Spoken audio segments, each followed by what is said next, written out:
Headphones on, let's do this. Hey, do you know of a podcast I can listen to that has nerd and comic books and stuff? I really can't find one. I say, you ever heard of the Nerd Dome podcast?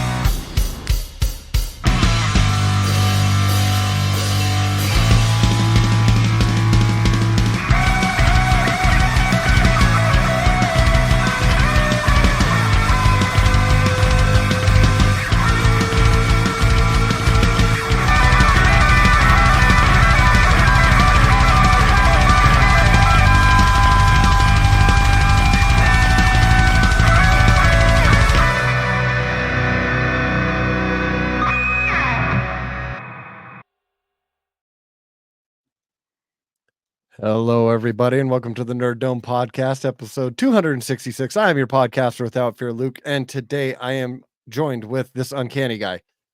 Those numbers just keep going up. Yeah, that's how it works. Is it? Yeah, or so I'm told. Incrementally. And this classic guy. Classic Chris Hoffman. The number goes up, but the quality stays the same. We are the Great Lakes Avengers of Comic Books Podcast. And I am the alliterative Andrew. he's back. He was And lost I'm at back sea, from outer space. but he found a dinghy or something, a space dinghy. Yes. That's what the kids are calling it. Oh man. Yeah, we're back. And how's words are hard. How has your week been, fellas? Well, it's Tuesday, so okay so far. Yes, There's a lot of those back to of you school at stuff home, here. we're recording on a Tuesday. A lot of back to school stuff. Yeah, trying to convince my kids to go to walk into school on their first day. Well, the older one's in college now, so everything's online, but the younger one's starting sophomore year. And I bought him this bootleg anime shirt years ago off of Amazon, and it has just every character on it. It's just all over print. You know exactly what I'm talking about when I'm talking about like those bootleg shirts, right? Where it's that really thin material. It's barely a shirt. You know what I mean? And it has every single character. Like there's not a anime character that you can't find on it, right? And that's the other reason it's a bootleg, because it's all the characters. It's got Goku on it, and the guys from One Piece and Naruto and stuff like that. And I keep upping the ante. Like, I will give you $20, right? You know what I mean? You walk in with that thing, you know. Bubblegum Crisis on there. None of the classic ones. I wonder if Fist of the North Star is on there or something. There's Astro JoJo Boy characters on there and stuff. Yeah, I don't know if there's Astro Boy. I'll go get it one of these times, and we can point out all the characters on it. But I was like, like call your tribe to you. You know what I mean? Have this, and I bought a belt that says "I Heart Anime" that my kids won't be in the same room with. I want an I Heart Anime belt. I stole it. It's mine now. I found out that it actually that they had it like doubled over to actually make it fit my rail thin children. And I was like, oh, I can let this out. This is mine now. You can't have it back. So I'll be sporting that. You and your children can share clothing. Not at all. Just belt. Just this belt. And because I found out that we had it like tight as it would possibly go. And it doubles in size. So yeah, really versatile belt. It really sounds like that's a family heirloom at this point, and it must be handed down through the generations. Yes. You must show this to your children, and they're like, "Oh God, Dad, come on!" This is Each the one has to anime engrave belt. their name on it as they hand it down. Yes, And it's wrapped in the remnants of that all over shirt. yes, yeah. They thought they buried me with it, and it keeps showing up like the monkey's paw. The monkey's anime belt. Yes.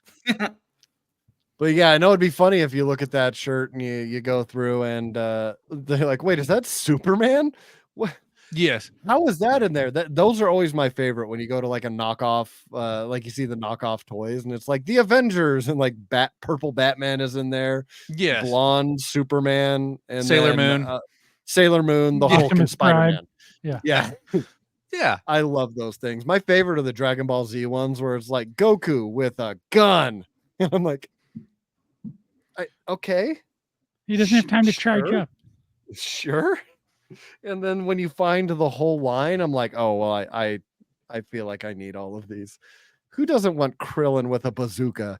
Um, There's a whole collector's market of Star Wars bootleg action figures where they're cataloged and where you got them from, whether they were available like out of like distributors from Mexico and stuff like that, and all the weird color schemes that they used and stuff. It's pretty great. They all kind of started with the episode 1 figures, and you look those up, they're everywhere. They're so hilarious. The weird I- colors and stuff.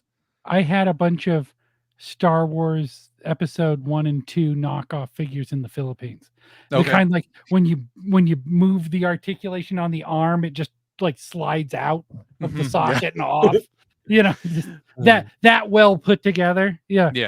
Yeah. So now I feel like going on a search for all of the knockoff Jar Jar Binks ones to give to your boyfriend, Ryan. All of the knockoff Jar Jar Binks toys, and Does your just boyfriend like Jar Jar? He loves Jar Jar. he wouldn't let me buy him that creepy mask that at Wasatch though. No. I was like, let me get it for you. He's like, I do not want that. His when we were the Star Wars RPG that we were playing for a little bit, he played a Gungan, and it was basically Jar Jar, but his name was Fin Queer. Yeah. Which was great. And then he got committed. like He committed. there was like a special edition Funko that he got that was like episode 1 classic Jar Jar, and I 3D printed him a single Funko Pop shelf, and we like stuck it right next to the nightstand so he could like wake up and see Jar Jar first thing every morning. Start the day off right. Yeah. We could also find him some Jar Jar Christmas pajamas that are just Jar Jar's face all over. I am down for this. So I'm pretty sure they still have it. There was a while ago, there was a cultural icon here in Utah. Guy's name was Punk. Sadly passed away, but he had this gigantic Star Wars collection. Nerd Store was selling it. They had to open another store in the mall to carry a bunch of it, but I'm 100% sure that they would still have it there because they had one of those old Jar Jar things where his mouth opened up and the tongue was a sucker. Yep. But it was made in the year 1999, so it'd probably like puff to dust if you tried to eat it. It's But I'm probably pretty sure poisonous. right. So I worked at Toys R Us when those were out, and they were on discount then. And so I would just get one every day at lunch and walk around making out with Jar Jar Binks every lunchtime. it's pretty great. Because it's tongue shit. It's a tongue. Yes. Yeah. The sucker. Yeah. Yeah, that's where I got my Frito Lay's edition Star Wars Episode 1 Phantom Menace hat was from that sale. I was like, well, I'm getting this. I subverted expectations and got a bunch of Babylon 5 figures that he had. They had a Obi-Wan plastic mask that looked like it was from the Clone Wars cartoon, so it kind of looked like me, which isn't very hard, just dark beard. But they were like, well, you need this so you could rip the mask off and look just the same under the mask. So I have that as well. That's pretty great. It's great. But I guess, speaking of Star Wars, that kind of segues us into our first news story. News? So I don't know if any of you guys are surprised, but the Acolyte was canceled for season 2, which apparently they were planning a season 2 already. I thought it had enough views. I don't know how they measure these things nowadays, but I thought it had enough to move forward. Like I thought it had enough viewership. Yeah. They did kill off most of the characters. Right. Makes it harder. Yeah. What do you think, Disney- Chris? Is our biggest Star Wars fan? Huge Star Wars fan. Yeah, it's a loss for the He's community. very large. We had all of these different places that the show could have gone that sadly are not going to be explored. Hopefully, the books and the comics can pick up from here. Disney, the way that Disney looks at things is different. A long time ago, another life I worked Westminster College, and at the business school, we would get guest speakers in, right? And we had a Disney accountant come in one time, which sounded like the most boring thing in the world, but he was an accountant for the Imagineers department. And so he was like, no, being an accountant there is an amazing thing, because they'll Imagineers will come in and they'll be like, we want to make a movie on a waterfall. And he's like, wonderful. How much is that going to cost? Let's figure it out. But they have this, Disney has this like formula that they just plug into spreadsheets. And if things are not producing a suitable amount for their effort, it is unceremoniously discarded. You know what I mean? Because there's so many things that they're making that do make a ton of money, that and it's like any other company, it's a giant company, so there's all this like internal politics and stuff like that. And I think the death knell of that show was how much it cost per episode. You know what I mean? Like I think even if it was the best, it wasn't. You know what I mean? It was mediocre at best. You know what I mean? It had cool stuff in it or something. But what was like, it? Wasn't it like 10 million an episode? It was really expensive compared to everything else that they do. And it had a lot to do with that they were using a lot of practical effects, right? Like they didn't utilize the giant screen like they did in The Mandalorian and Ahsoka as much. And I think they would have moved it, even with the lackluster reviews of like the story, I think they would have given it a second season, because a lot of times shows find their footing in a second season, right? And especially in sci-fi things. But I think they just looked at that and they said, this costs how much an episode? Zero chance you're getting another season for the return. I just looked it up. So the total budget was 180 million, roughly 22.5 million an episode. Yeah. Which is just too expensive. Yeah. How much was Game of Thrones at the end? You know what I mean? It's got to be close to that, right? Yeah, at the end, and you show it, but that one had like a track record, so they were like, okay, the thing that Game of Thrones was 10 million. Yeah. The thing that I kind of use, and I mean, it's maybe a little bit out of touch or a long time ago from that, but the TV show Firefly, that was a pretty good show at the time, right? Like a dedicated fan base, people who were watching it every day, bought their own ad in a newspaper trying to save it, but the studio just looked at it and said, this costs too much. We can't do this here. And especially when you're talking about opportunity cost, right? Like if a studio can put out a cheap sequel, a CGI movie, you know what I mean? Something else that costs less and still make the margins. It's like, well, we'll let something else go in its place. And if we're making a second season of The Acolyte, we're not making something else, which would be a third season of Cars movie. Yeah. Another Cars movie. Yeah. Where they go to Mars or whatever. Yeah. And that's another thing. Goes to the car wash or whatever. That was another big deal is like, what do you call it? Like known properties, right? That's why you saw so many sequels being announced at the D23. And this one kind of even falls into, it's kind of a new property, even though it's Star Wars. It's not a sequel with characters that had already seen from another movie, except for Ki-Adi-Mundi. Everyone's favorite. Everyone's favorite. What did they call him on riff tracks? Penis-headed ghost of Hamlet's father. So I think that was just the deal. You know what I mean? Like and also that one more last dig in the show, right? That I don't know where they spent all that money except for on the cameos. Like it didn't, for me, it didn't show up. It showed up in the sets but not anywhere else. But that's my take. Yeah. So you're saying that there's some Hollywood accounting going on and somebody went home in a Lamborghini instead of getting the best makeup effects available? Yeah, right. Exactly. Apparently the narrative seemed to be that Lucasfilm Disney never intended to renew the show for more episodes due to low viewership numbers, but now there's Hmm. reports coming out saying that the studio was in fact putting together a season 2 writers room for the Acolyte back in February with Leslie Headland, and had been inquiring about interest level and availability of directors for season 2. So they were probably feeling out their options, and they're like, hey, maybe if we can, for the right number, and we can get, certain directors that we want, then maybe we can try and do like a scaled back season 2. But I don't think there was interest or availability along with the low viewership. I think it just kind of, it doesn't surprise me that it was canceled. Hmm.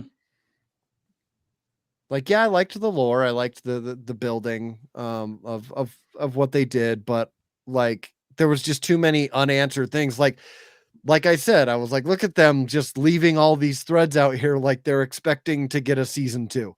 Hmm. And usually when a definitely show expect to does see. that,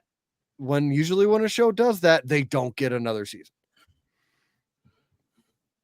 Yeah. It's not a bad idea to leave threads open. You never know which one will pick up. You never know if there's a character that you're like, it's a background character and it ends up being a Mhm. baby Groot for you. You know what I mean? Right, Like, it's like, right. oh, we're going to pivot and now it's all about this character, but, yeah, for as much time and effort that they put into it, yeah, not like you said, not the most surprising thing. And I think that they kind of did it quietly like this also because the they made such a big deal about making like who had produced the show and everything. It was like, look at this Right. diverse cast and this diverse creators and stuff. And they don't want to just come along and be like, well, we fucking killed this thing. You know what I mean? We were so proud of over here. They you know? announced that on the main stage of D23. Like, I hope you Yeah. guys liked Acolyte because you're not getting any more. Yeah, this is why Canceled. the news came out like a week later, you know what I mean? So Mhm. it was like, and they should be proud of like that it was that they put a team together like that. Do it again and make Mhm. another show. Try again, you know what I Mhm. mean? Yeah. Okay, so Ryan, did you have anything? Did you want to add to it? Enough said. Enough said. All right. So next, Marvel, they're going to be bringing over one of my favorite characters from the What If show, Who? Kahori, from What If season 2. Was that, I believe it? I believe it was season 2. But they're bringing her over to have her own comic. So coming from being an animated creation to a comic, kind of like Harley Quinn did. But it's Kahori Is that Reshaper of Worlds #1. That's the glowy Yes. one. Yes. Hmm. Yeah. Refresh our memories about who this person was. So the entire episode, I believe, was an alternate Earth or an alternate planet, and they were all Native American characters, and they had this power. I believe it ties into kind of the Echo's story Oh, I didn't from the think about show. that. Yeah. But it's a very kind of like supernatural, but again, it has got a native like lore spin to it, and I loved it. I loved it, and it was one of the most like, usually What If kind of gets like the visual style is kind of hit or miss for some people on that, but this episode was like, with the effects in it, was beautiful. It's when they were trying to get the energy crystals off of like these giant bison things that were running through a field. It was great. It was great. So it's really cool. So she's getting her own comic. It's written by Ryan Little, Arihoni David, Kelly Lynn D'Angelo, and more. The cover is by Afua Richardson. She did one of my favorite interpretations of Danny Moonstar. I had it as my cell phone wallpaper for forever. And I know, well, she was going to come to FanX this year because I wanted to go meet her and get some art from her. But we'll see. She's been before, so hopefully she'll come out this time. But yeah, Kahori Reshaper Worlds #1 it comes out on November 6th. And I'm excited for it because it's part of their voices. I wouldn't even call it it wouldn't be an imprint, but it was just their line of the voices stories that they've been doing for the last few years. Yeah, I like it, and I want more. Awesome. Yeah. Okay, so next, we have a story from the director of Fantastic Four: First Steps, Matt Shackman. And he's talking about some of his inspirations for the new Fantastic Four movie. And his quote was, I'm not so much looking at the other movies. I'm looking at the comics themselves. He's like, I'm a huge comic book fan. I've been a big fan of the Fantastic Four since I was a kid. So going back to Kirby and Lee and Byrne and following all the way up to what's happening currently, Hickman, Wade, Ryan North, what he's been doing. I'm trying to figure out who these characters are to me, how to bring them to life in the best possible way. And that's really where I've started and how we've approached it. That is. So I'm choosing nice to to interpret that as he's going to do the Hickman, everyone's an Inhuman storyline. I don't think so. This is their time to shine, I'm told. Listen, I would love the again, I think we're gonna get the Kirby Lee, early Fantastic Four, but I would like him to kind of incorporate some of the stuff. Again, I've been saying it for a while now that the new Fantastic Four from Ryan North is awesome. Like if you can bring some of that, the way the characters are portrayed there, and kind of mash that with some of their classic origins, I think you got a great movie. Mm-hmm. So yeah, what do you guys think? Yeah, so I've seen a lot of bad Fantastic Four movies. I'll wait and see. I was gonna say, maybe watch the old movies and don't do that. Like whatever you're doing, don't do that. That's a bad idea. Nobody liked that. But also don't get too steeped into the source material of the old Kirby stuff. Right. Like we don't need a scene of Reed Richards telling Sue that she should be seen and not heard. You know what I mean? They were horrifyingly sexist of the time. Right. At the time. Yeah. Unless what you're going for is a Mad Men Fantastic Four, which the Fantastic Four, that's what it was. You know what I mean? You didn't need one of that to mash those together. It kind of was. But I'm with you. That new stuff feels like it's holding on to the magic of what we feel like the old ones were. Maybe that they not necessarily were, but that it's being interpreted into the spirit of what was going on in the original comics into the movie would be great. And how heartening to hear that he's actually going back to that sort of source material where he's like, I went to comics to look at this. You know what I mean? It's like, oh, wonderful.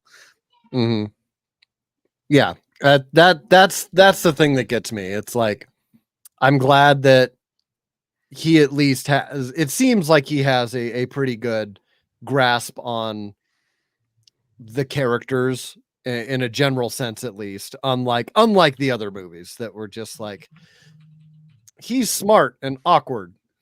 That's Mr. Fantastic. Those are his only two character traits.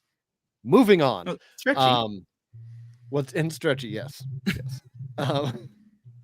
Yeah, no, I'm excited about it. Andrew, Ryan, you guys have any thoughts on this? I completely disagree. I want a shot-for-shot remake of Fantastic Four #1.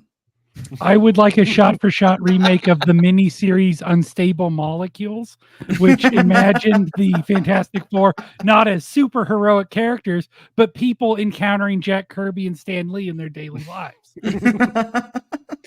And listen, I know they're going big with the villains with Galactus, and they're gonna have a version of the Silver Surfer in this, but I'm like, how about we get us some Mole Man, damn it. Yes. Mhm. let's the first one is just the Mole Man movie. And go from You know, there.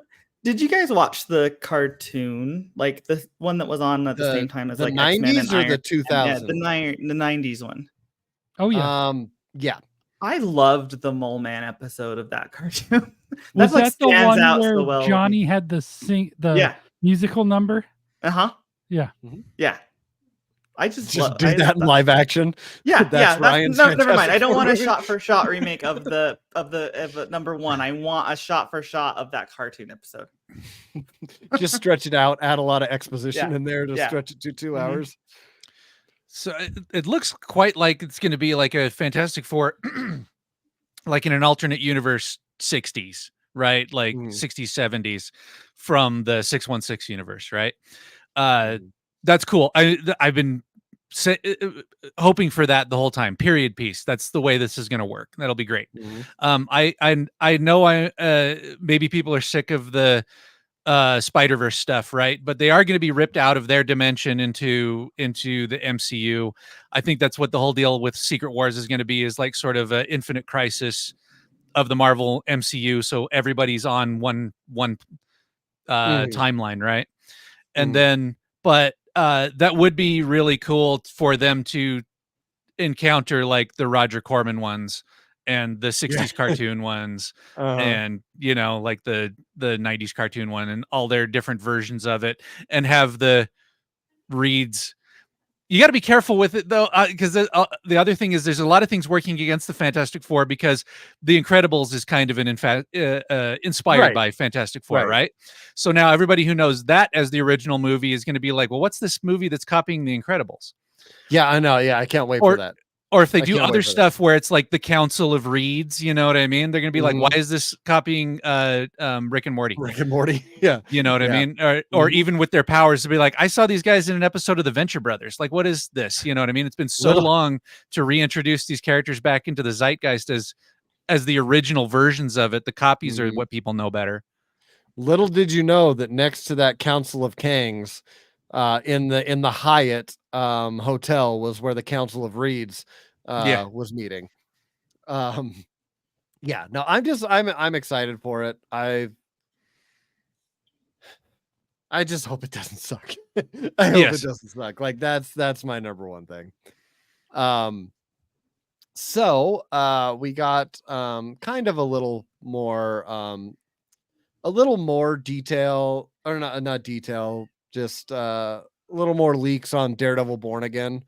But after I read this little quote from Charlie Cox, I would like to hear what you guys think are some street level heroes that you would like to see make cameos in Daredevil Born Again.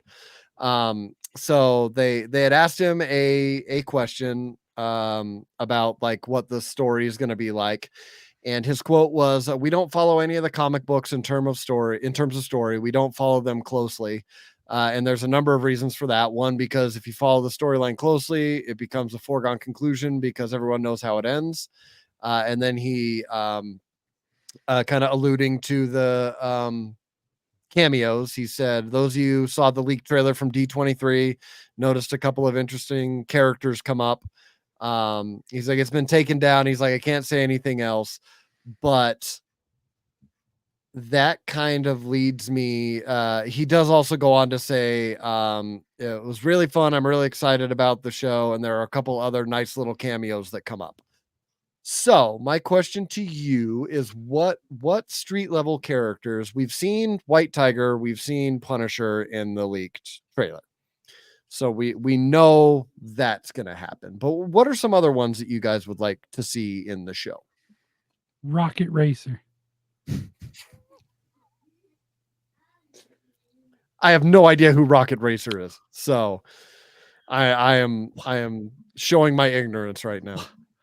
He was a Spider-Man villain. Jet powered skateboard. Jet powered skateboard. Yeah. One of the few African American characters that they had in the Marvel universe all the way into the 70s. Okay. And his first appearance was in Amazing Spider-Man along with Big Wheel. It'd be another cool character. Mhm. No, that's pretty great. Rocket Racer would be fantastic. Actually, I think Hellcat. Speedball. Mm. Hellcat's already Speedball in the would be show. cool. Is she? Well, from Hellcat. In the costume. Jessica Jones show. Yeah, she was in the Jessica Jones show. Was she in Pat- costume? Patsy? No. No. So my answer stands. Hellcat. Hellcat. I mean, that's a Tigra. solid one. Oh, Tigra would be fun. Yeah. Mhm. She got name dropped in Jessica Jones. Mhm. Greer. We know what Disney thinks of her because she was in that Rescue Rangers movie. Right. And a great With in that Ugly movie. Sonic or whatever. Mhm. Yes. That Was movie was Um, better than I expected it to be. yes. I think the Hawkeyes would be fun with their Yeah. connection with the Kingpin, both Kate Bishop and or Jeremy Renner Hawkeye. I think that could be fun. Bring Chris Evans back. He's willing to show up, apparently. That's true. Blow Looking out the for stuff to budget. do. get him to show up. Mhm. Ryan, do you have any? Batman. No, I. Bat.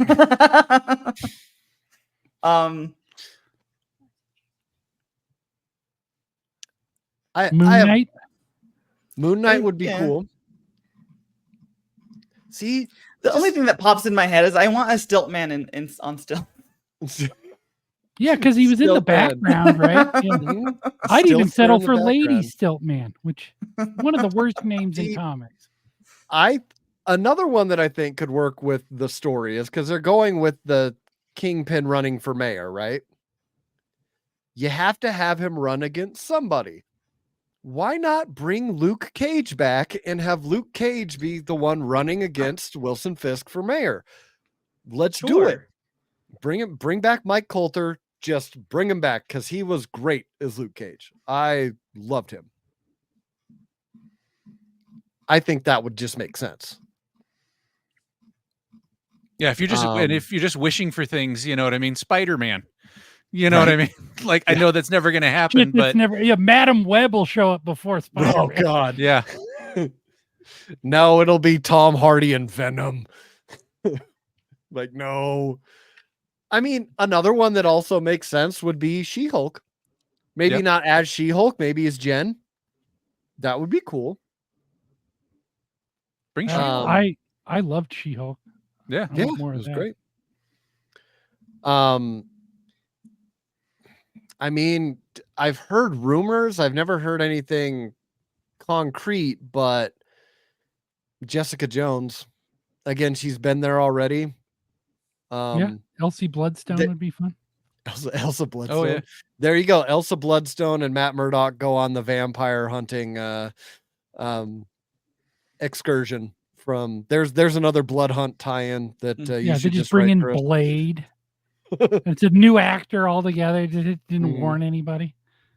No. Silver Sable might be fun. Oh yeah, Mm. Black Fox. I was gonna say, can they do Black Cat? Or is that Didn't they Sony? just cast Black Cat?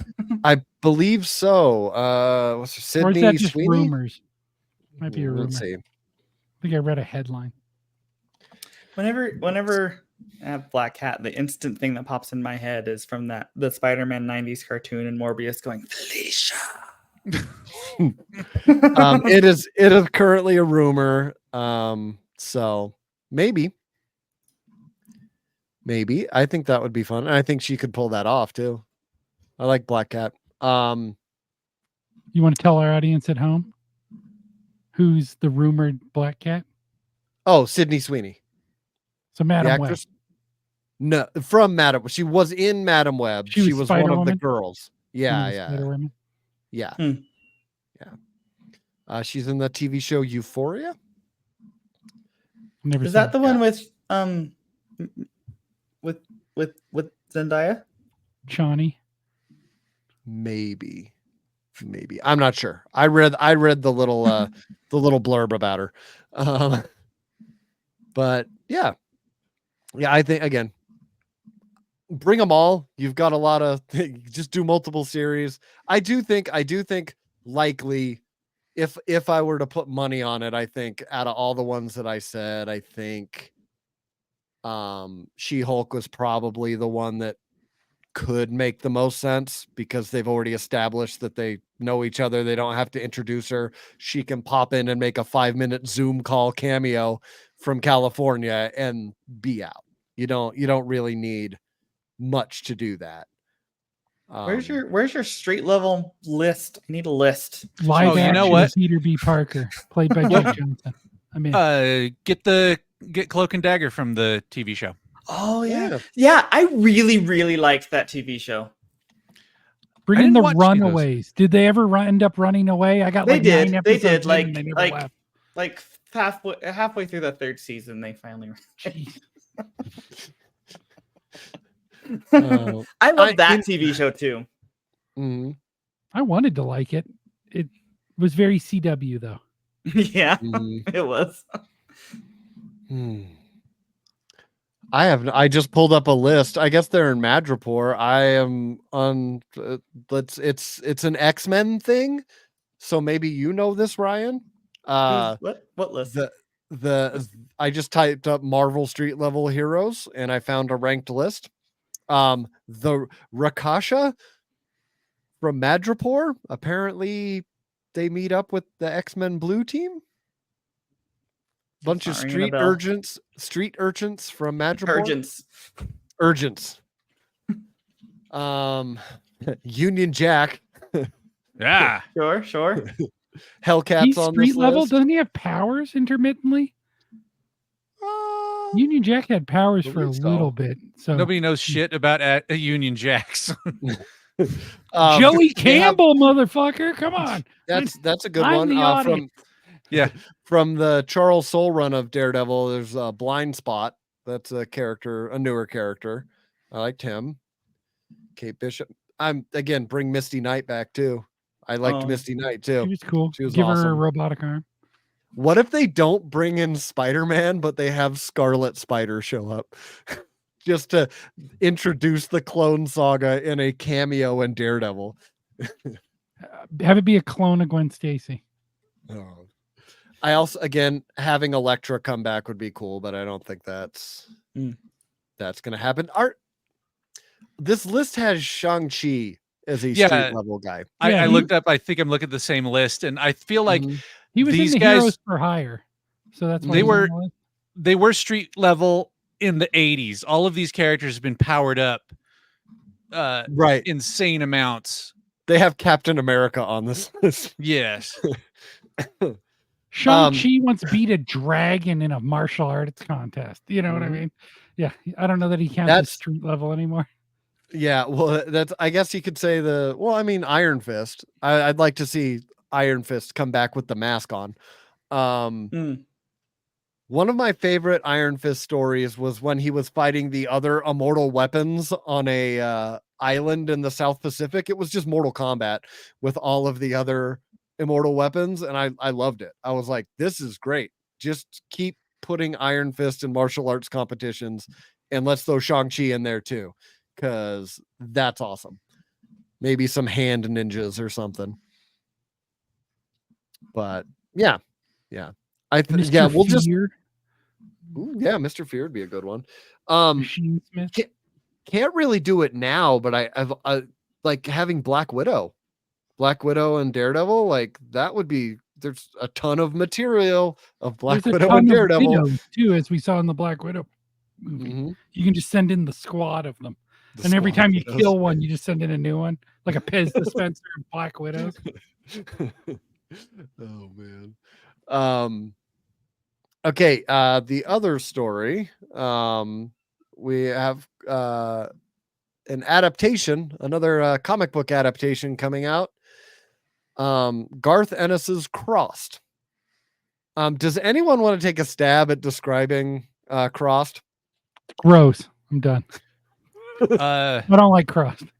So it's a zombie outbreak movie, but instead of the virus causing people to become undead, unthinking, zombie killing machines.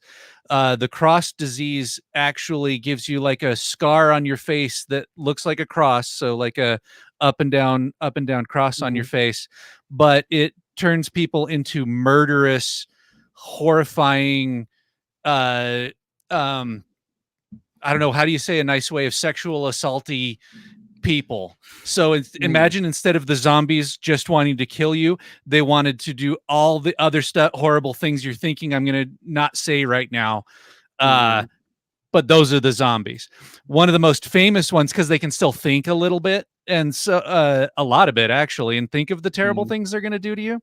And one of the most horrifying ones, and leader of one of the packs of them, is named Horsecock.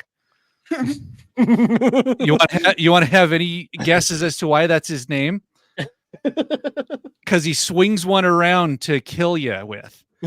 So that first series of comics, and that's not it was the most disturbing comic I'd ever read in a really long time. And it's more because the ending of the comic. You want spoiler alerts? Go ahead. Nobody should read this. Is what I'm getting at. Nobody should read this comic. You know what I mean? But it has a very. If you saw the Mist, the TV show, the Mist, it has this very. It has an ending that's kind of like that show, and so it was very disturbing, and it was one of those like, well, look, this comic book crossed this line, and it was like, did it need to? You know what I mean? And the people that are, and I mean, go ahead and write what you want. I'm more worried about the people that were like excited about it when they were like, hey, this is great. The thing is, the subsequent crossed comics, nothing ever came close in the later comics. They tried to, I felt like you'd read it and they'd try to do these horrifying things in it. And it was like, you're just doing this for shock now. There's nothing, what do you call it? Nothing in service of a story here. Right. There's a set of characters that you meet in that first series, and then the rest of the comics happen in the world. So it's kind of like when Walking Dead finds another group of people that are dealing with the zombie apocalypse. That's what's going on. But then some other writer will come up with another just absolutely horrifying thing. And then that's what the highlight of the comic is. Not that there's anything interesting going on in the story. But it does have a fan base. I'm interested. I wonder how they're going to translate this to the screen. Yeah, and Ennis says that it is expected that Cross will be a fairly faithful adaptation of the source material. Ooh. Yikes. Oof. And do you think this has any correlation with how well The Boys has been received? I'm sure it got Garth Ennis the meeting to get that thing happen, make this thing happen. That and Preacher. Yeah. So, yeah, not for me. I'm not going to be seeing this. That's fine. Didn't he sign a big contract for like all of his properties? That was Mark Miller. It was Mark Miller. Okay. Yeah. Gotcha. Which I haven't seen much of, because that was with Netflix, and I haven't seen much, if anything, from that deal. Jupiter, whatever, when they had the like Spirit Halloween wigs. Oh, I watched the first 10 minutes of it. It was just like, oh, it's a fan film, and turned it off. Jupiter is, what is that? Jupiter's Legacy. Yeah, I liked that show. Yeah, but do you remember it at all? I do. I liked the story. I'm pretty forgiving of like effects and stuff if it's a good story, and I really liked the story. And I liked the people that were playing in it too. But yeah, the wigs were bad, and some of the visuals were really bad. But the story and the acting was really good. I feel like I would rather a Just a Pilgrim show than a Crossed one. It's another Garth Ennis one. That one I feel like is still interesting and would make. But I don't know. Is there only one of those, or is there two? I don't think you get one or two seasons out of that. I think. Like we were talking about before, nobody's interested in doing something unless it's going to be 12 seasons of something. And if you create a crossed universe, then you're going to have a place that's kind of like A Quiet Place, right? Where you don't need the characters again, but everybody understands the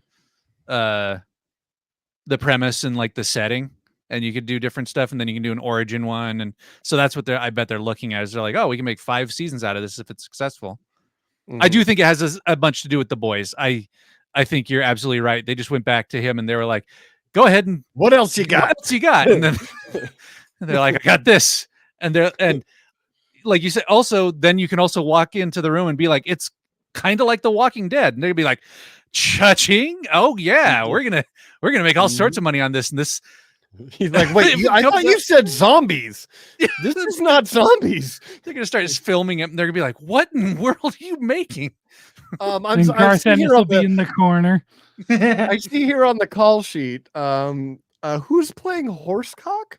Yeah. Jeffrey Dean Morgan. Man, that guy's in everything. Dean Winchester's back. Yeah, that I thought you were gonna say Dean Cain. Is that Dean Is that Cain? Dean Cain? And yet, oh my I have a photo of my wife meeting Dean Cain, and it is one of the happiest I've ever seen her. because she was meeting Superman. It's fine, Yeah. not Dean Cain. Mhm. There's a difference. Okay, last news story I have.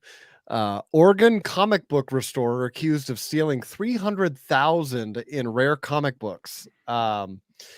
So this is A single first appearance of Spider-Man. He stole. Right. Lynn County Sheriff's deputies on Wednesday arrested former comic book restorer for allegedly stealing thousands of dollars worth of comic books his customers had sent in for repairs, and then also pocketing the advance payments the customer had made. Guy's name is Michael DeChellis, and he was stealing more than 300,000 in comic books and restoration fees from at least 20 customers who had hired him to repair their valuable, often rare comic books. The Lynn County Sheriff's Office said in a statement. The first victim, alleged crime spree,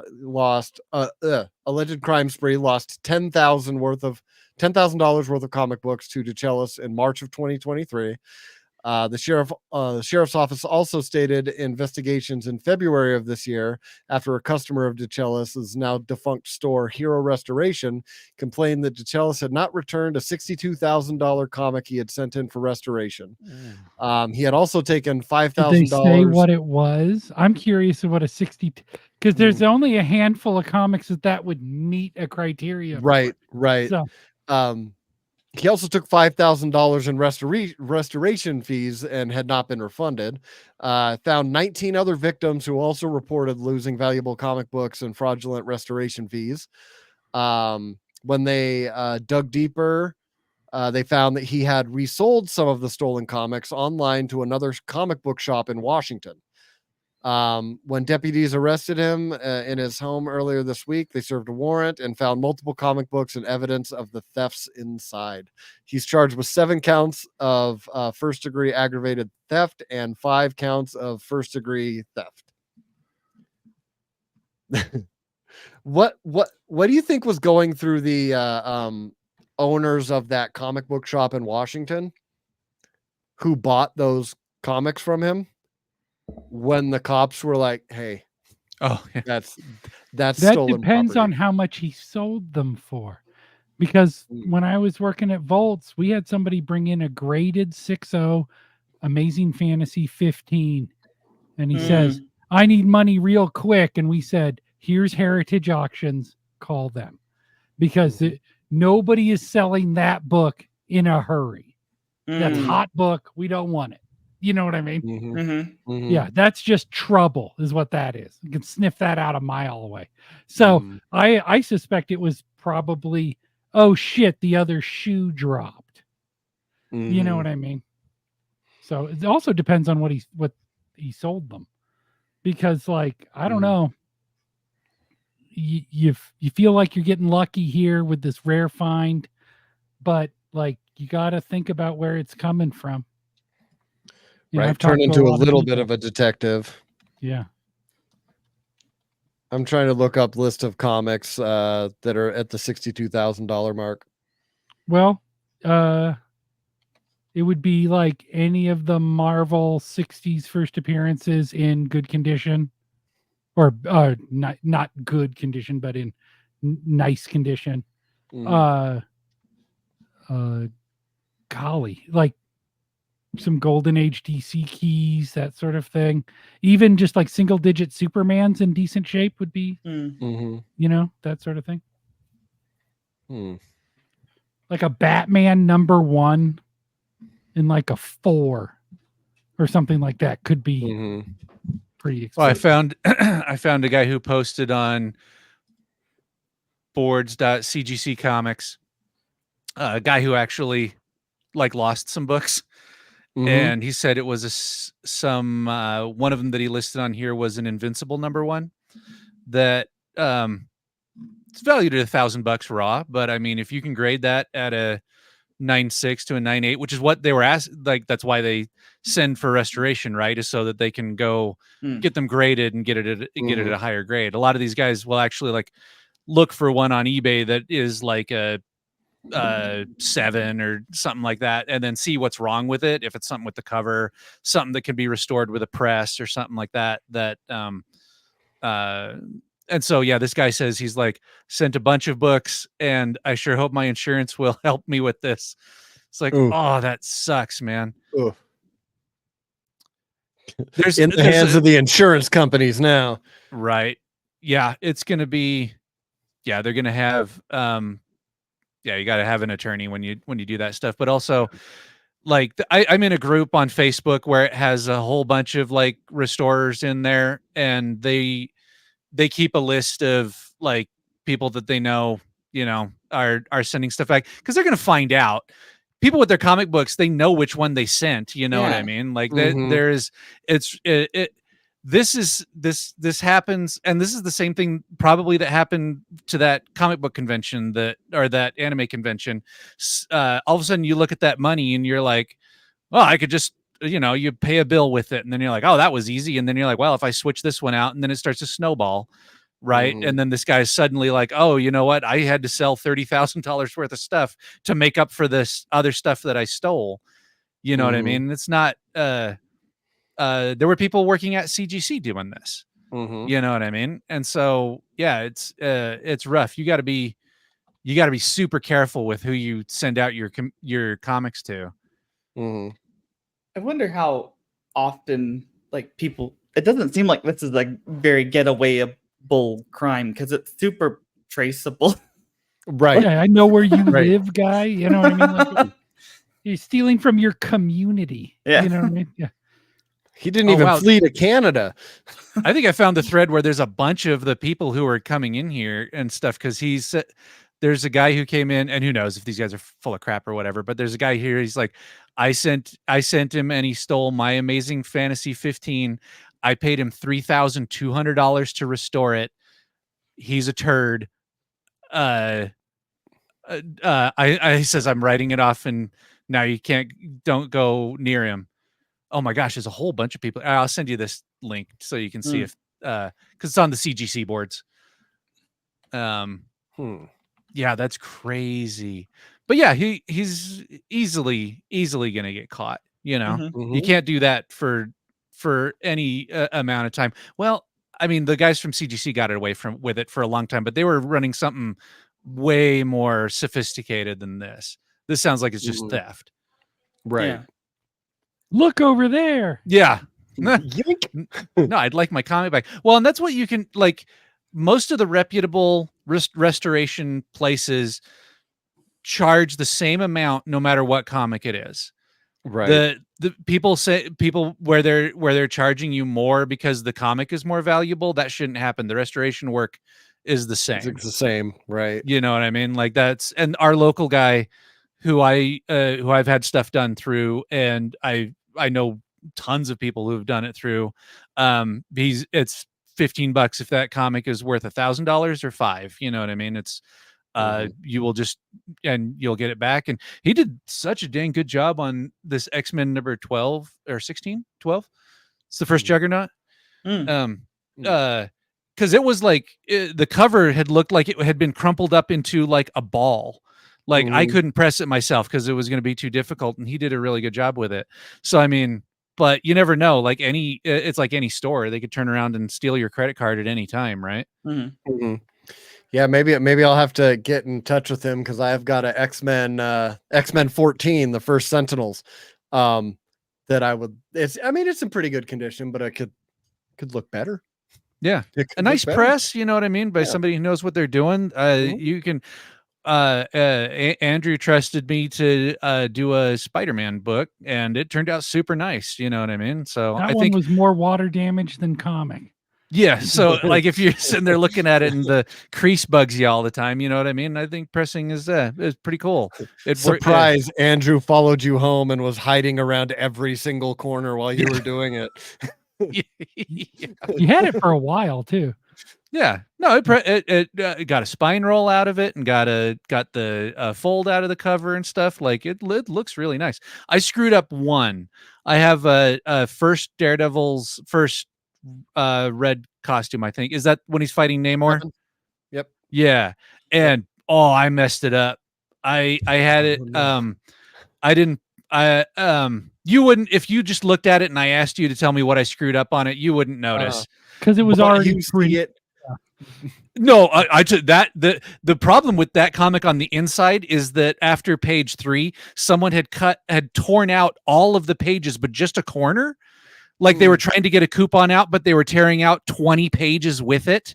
You know what I mean? You can't tell when it's open, when it's closed. But the thing I did with it is I left it in the press. I didn't heat up the press when I was taking the backing board off of the front, and I peeled a bunch of ink off of the cover. And it came with it, and so you could see this like I had put silly putty on a newspaper and pulled it off. That's what it looked like. I was like, oh no. Yes, made that noise. And so now I know not to do that now. Yeah, and that's one that I keep my eye out for as a Daredevil number 7. Oh, for real? You don't have one?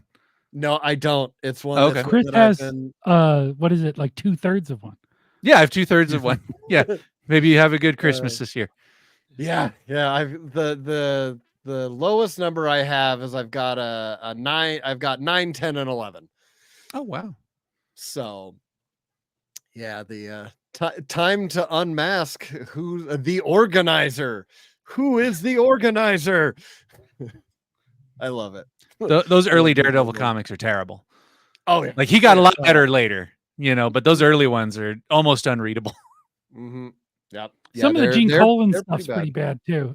As much as I love it, it's like Mike Murdock, Madcap Mike Murdock is pretty bad. I've got the death of Mike Murdock right here.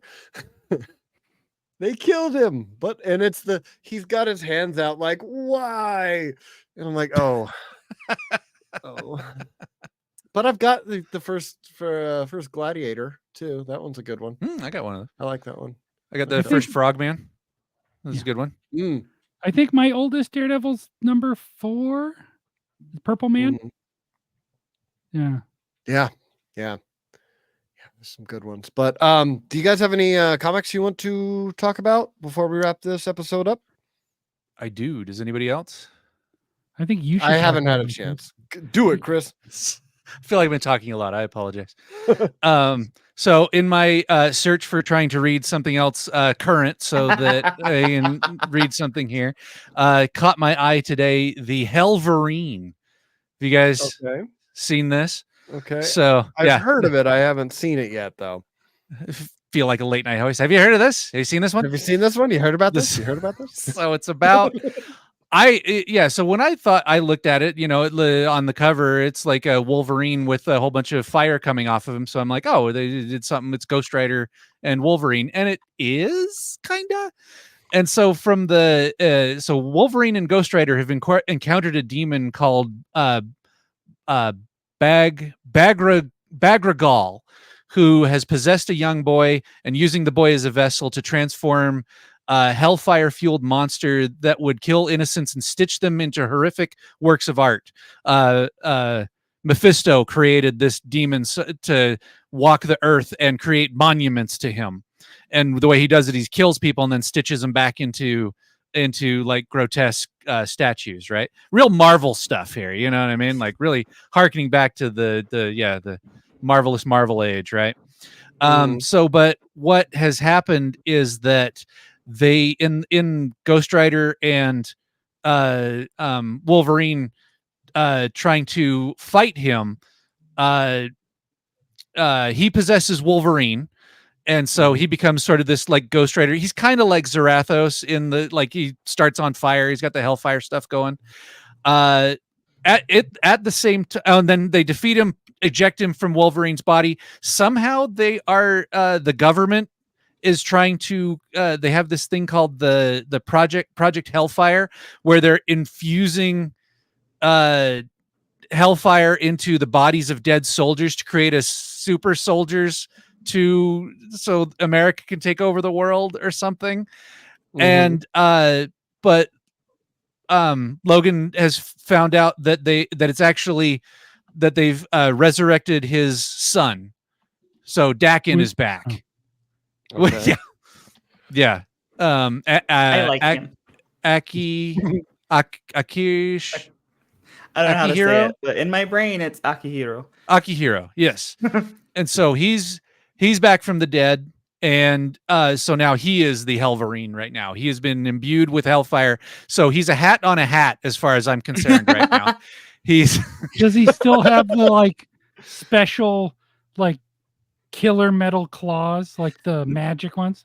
No, it seems to be the bone claws. He has the dew claw that comes out of his wrist. Yeah, but they put like a magic sword on it for a little while. The Muramasa blade. He coated his claws with the Muramasa blade. Oh, that's that undid a while ago. Okay, gotcha. They still it looks like the bone claws in this, and they have like a wacky scene where after he's resurrected, he eats a whole bunch of hamburgers. They go to a diner and he eats a whole bunch of hamburgers and like a whole pot of coffee, right? And so I'm super confused. It's another one of those Marvel books where I'm like, this seems weird. And like the fact that it's like this government program that's working with a set of like, it's Hellfire, right? Like it's, if you believe in Hellfire, you like believe in Mephisto, you know what I mean? Where you're like, I don't know, like it gets really weird in the Marvel universe, right? Like if you're part of the government, how much of everything that's going on do you really understand? Right. You know what I mean? Like how much of it is does S.H.I.E.L.D. share with you? Is Asgard a real place? Do you have a person who goes there and is like your emissary and all that stuff? So I think it's always weird when they like, the Deathlock program makes sense, right? Where you're sitting there and you're making super dead soldiers, but with cyborgs. You know what I mean? That feels like a little bit closer to it. That you know what I wasn't mean? Continuity for a long time either. Right. Okay. Yeah, the original Deathlock was an alternate universe. Yes. No, I'm talking about the Dennis Cowan one. In the Luther 90s. Manning. Yeah. That ended up being like a government program. That sort of makes sense. You know what I mean? And also like there's so many superheroes around. Like if the government was trying to breed superheroes, and I'm sure there's hundreds of stories like that in Marvel, but like the government turning to Satan, you know what I mean? A little on the head, little on the nose for the storylines. Like we're actually going to invoke the devil here. And it's like, oh, okay. So, I mean, there's some really cool visuals in here of like, it's a half Ghost Rider, half Dakin, you know, his claws are on fire and his motorcycle is also on fire, and they're fighting a bunch of cyborgs that are wearing like bone helmets and stuff in a limousine and stuff. But it's on issue number 4, so I think it has a couple more to go. So I'm looking to see what they got for the rest of it. Dakin does end up killing someone by shoving the person's hair into the spokes of his motorcycle, and like his head coming apart, and there's like eyeballs and stuff. I wonder if is this part of their Black series, like the Black Label, like you have to get it in the poly bag or whatever, because like I don't know, kids reading this is such a great idea. Are you saying that we need a comics code to warn parents? You know what, man? Dr. Werther wasn't all the way wrong. He was mostly wrong. That shit did not fall from the sky. Some of those like Harvey books are crazy. So I just looked up as you were talking about Helverine. I was like, I need a visual on this. And as I looked it up, apparently back in June, they already have a Marvel Legends announced of the Helverine. I don't know when it's supposed to release, but I mean it looks pretty cool. He's got like the metal skull, and then the flames are making the Wolverine mask. This is the thing with Ghost Rider. As a lifelong fan of the Ghost Rider, he looks very cool. There are very few stories that are great. You didn't like that classic one where Jesus comes and rescues him from the devil? Man, there's a whole bunch. Later series, I think Johnny that's number Blaze. 12, like Ghost Rider 12 or 13. Ghost Rider 12, early Ghost Rider, he took a long time to find his stride, to be cool. Like, he didn't have the flaming motorcycle for a really long time. It was a blue motorcycle with a giant windscreen on it. Like the dumbest thing. Like a regular person driving that can't look cool, much less a guy with his head on fire. You know what I mean? That is ridiculous. He doesn't want it to go out. No, yeah, I guess, yeah, that makes some sort of sense there. Yeah, I'm down with it. Well, it was a Mark Texiera with the Dan Ketch Ghost Rider. Like, that was a breath of fresh air. Nothing against Frank Robbins or was it Mike Plug or whoever was doing the early stuff, but like that Texiera stuff, like with on the black paper. Yep. Yeah. And every time that they try to make a Ghost Rider, that's the look. Whether it's Johnny Blaze or anybody else now, the look they always go back to is that black leather, spikes, chain, flaming motorcycle. That's the iconic one. But check it out. You know what? I didn't even realize this. The 4th issue was the last issue. So yeah, and he will return. So the last issue came out last week. 4 issues. If you're looking for the artwork's actually really good. So yeah, check it out. Yeah, it looks cool from the pictures I pulled up. The Helverine comes out in November. In that same series of Marvel Legends figures, they released Bloodstorm, and I was very excited about. Oh, Bloodstorm. cool! I like Is there a Build-A-Figure for that one? Isn't it Blackheart? It's Blackheart. Okay. Yeah. Mm-hmm. Cool. Yeah, that's cool. That's cool. Yeah. Well, unless anyone has anything else, wrap the show up. Okay, cool. Go ahead and plug your stuff, guys. Validity Studios. Go and check out validitystudios.com.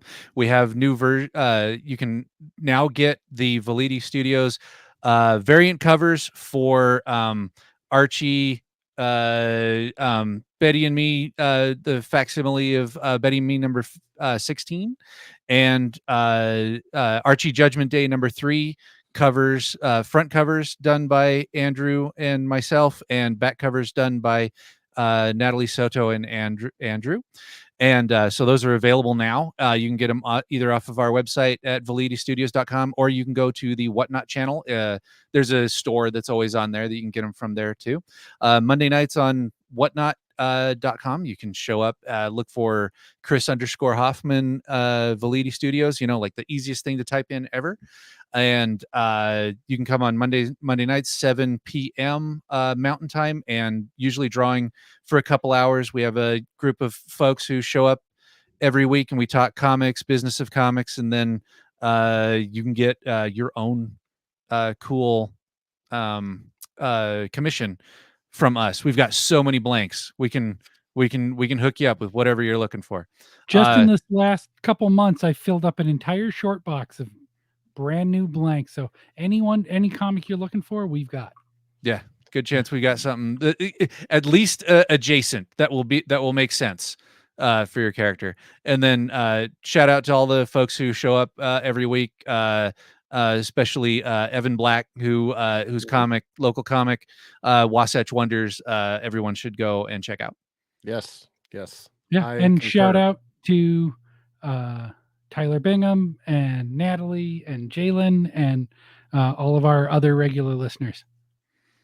Yep. Now I'm about to go ahead and order this Jughead and Me. For the tattoo that I'm gonna get. We got to talk about that tattoo. Yeah, it's gonna be awesome. Face tattoo, Chris. So the hamburger's over your eye, and so when you wink, it looks like a hamburger. Yes, I've just decided I'm never going to have a job that pays taxes ever again. That's right. Yeah. Yeah. That's awesome. All right.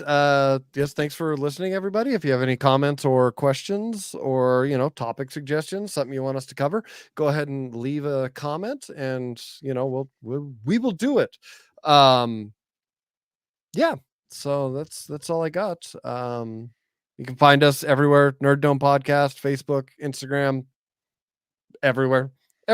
And where you found us, where you're listening to us currently. Yeah, so that's all I got. Ryan, Don't forget to subscribe. you may now exit the dome. I suggest you fuck responsibility. And I could see the whole time. Hail Hydra. I don't know what I'm supposed to say here. Bye, guys.